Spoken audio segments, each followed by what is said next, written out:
3. And part 3 includes, as you can see here, we have our vent screw and our drain and filler screw. There are some fairly old gaskets here that we are replacing on both. I've removed the adapter from the filler to get the correct size for the lower unit. We've also trimmed the engine down.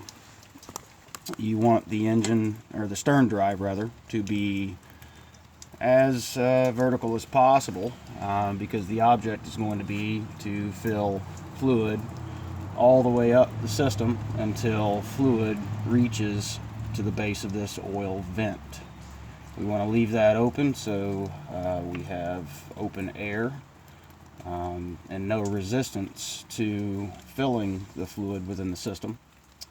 And once we get this filled, as you can see, this tar paper here, which I demonstrated in part 1, we do have a little bit of spillage where we went ahead and inserted our filler. Again, being very careful to not allow oil to get into the ground on your property or wherever you're working from. At this point in time, we will go ahead and begin pumping oil into the system. As you can see, it's just a simple pump system. And what we'll end up doing is placing as much oil in the system as it takes to reach that oil vent. Now obviously this may look like a large cavity. It is not. You're only filling along the gears and certain sections inside the stern drive unit, so it does not take but just around a quart to a quart and a half, depending on how well you were able to get it drained.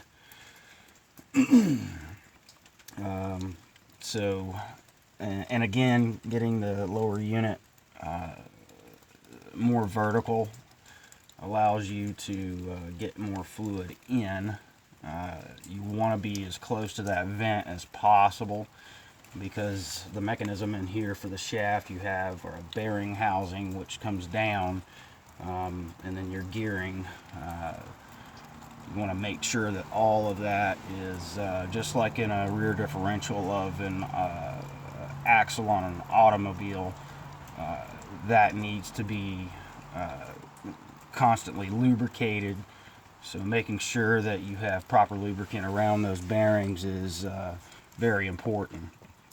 So we're going to go ahead and fill this all the way up, and then we'll go to part 4, which will be removing this pumping device, putting in our